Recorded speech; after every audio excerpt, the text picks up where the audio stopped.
বিসমিল্লাহির রহমানির রহিম। আমি একটি কবিতা আবৃত্তি করছি। আমার কবিতার নাম ফাগুনে দেখেছি তারে। কবি আমি মোহাম্মদ মাসুদ আলম। ফাগুনে দেখেছি তারে, বেলি ফুলের মালা গলে, দেখেছি তাকে গোধূলি বিকেলে লাল শাড়িতে জলমল রূপে। উদাসী বিকেল চেয়ে থেকেছি তাহাকে অপলক চোখে, সন্ধ্যা লগনে ও সন্ধ্যা তারার বুকে।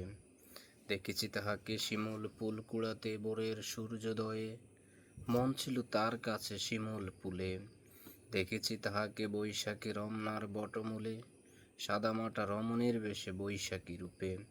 তাকিয়ে দেখেছি তাহাকে সেদিন সাধারণে, তার এলো চুল নজর কাড়ে, যেন পরীকে দেখেছি মেঘ কালো চুলে আকাশে।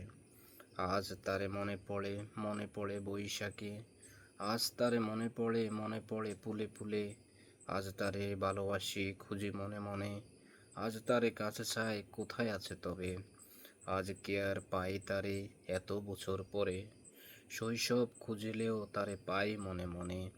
আজ তারে ভালোবাসি খুঁজি যৌবনে, যৌবন পুরালেও তাকে চাই জীবন থেকে জীবনে।